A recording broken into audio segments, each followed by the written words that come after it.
Hello everyone, this is Ben the Bold, and to go along with the new YouTube channel, I've decided to start playing a brand new game. This is Ultimate Admiral Dreadnoughts, and when I say new, I really mean new. It is so new that it has not even come out yet. We are in alpha, not even beta. But if you go online to the developer's website, you can pre-purchase the game and they will let you play some of the Naval Academy missions a little bit early. I'm hoping they will also eventually let us play the campaign early, but I have a feeling that might be something we have to wait for the main game for. But there are 21 Naval Academy missions, and as you can see, I've already started to kind of play around with some of them. And I was playing around with it, and I was really starting to get some Rule the Waves vibes. And so I just wanted to go ahead and try playing it for YouTube. The way I see this series going is I'll play each of these challenges, or each of these Naval Academy missions, and I anticipate this being a pretty highly edited series where I just go through and I kind of show you what works for me, what maybe didn't work for me, and just kind of talk about the game in general as it is in such an early state. So this first mission, it's called Target Practice. Our job is to sink one enemy battleship. That battleship, though, is not going to be shooting back at me. And I have about $7,600,000 to build my own battleship to hopefully sink the undefended battleship within about 17 minutes.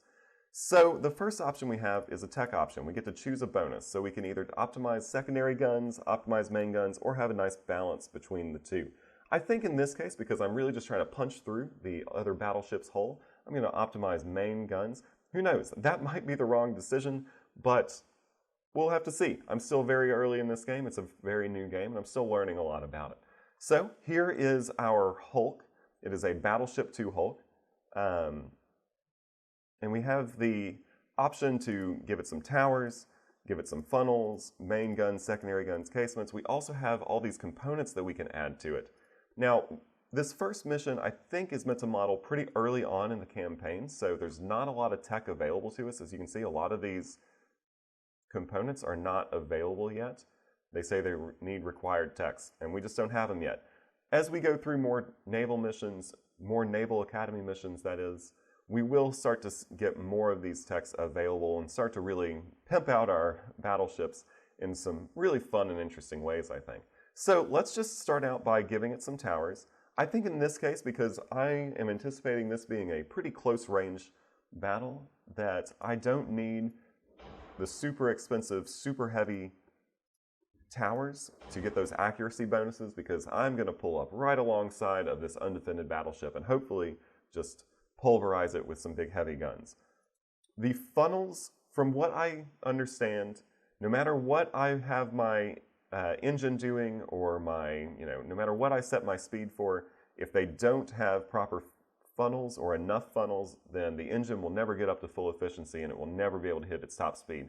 For this scenario, though, I'm not super worried about speed, so I think I'm going to just drop it down to about 18 knots. And give it just some pretty standard funnels. I'm going to go with this air intake small funnel. And I'm going to give it 3 of them. Why not? Then, it's still too early. I believe it's still too early tech-wise to get Barvettes, so I'm just going to move right on to main guns. Now, here's a question I've had. I could put some big, heavy 13-inch guns up on this battleship, but take a look, they have accuracy penalties, which I'm not super worried about in this scenario because I'm going to pull right alongside of my opponent and just hopefully shell them into the deeps. But there is a pretty hefty reload time. I mean, that's 92 seconds of a reload time. That is, and in a only 17-minute long scenario, that's not that many shots with my main gun. So I might be tempted to actually put smaller, lower caliber guns on it, because the reload time is only 40 seconds. Let's take a look at what that does. Am I able to put some 9-inch guns here? Ooh, it looks like I can actually put 3 9-inch guns.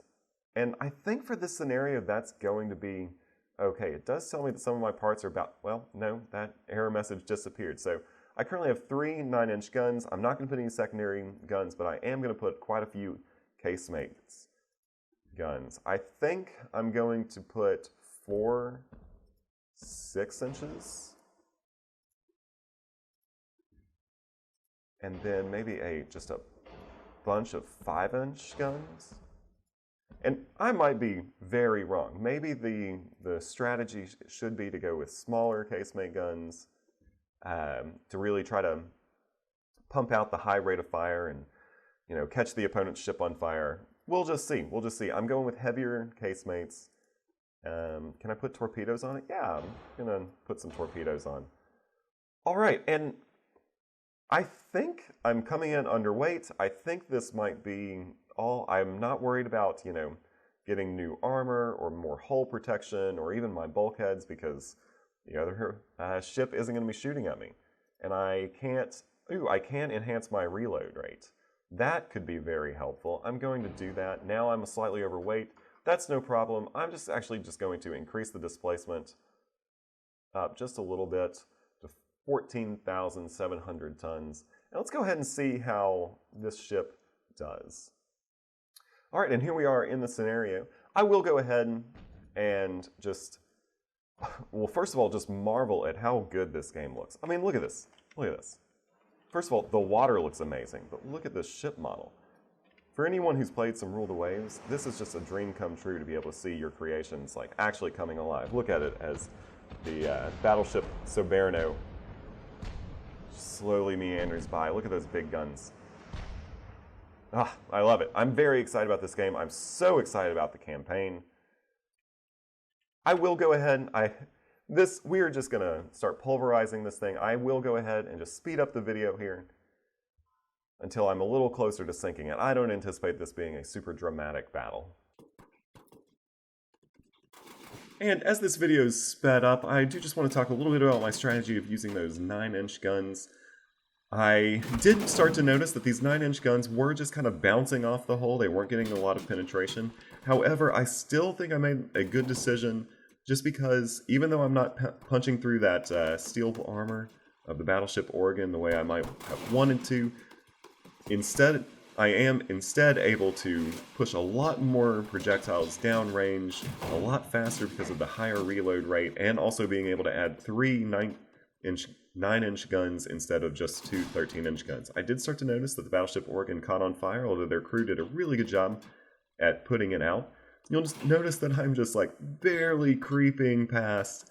I almost completely stopped the ship because I am just trying to line up right next to it and just continue to pulverize it with my guns, which eventually did pay off. In just a second, you will see that I have quite the explosion, quite the magazine explosion.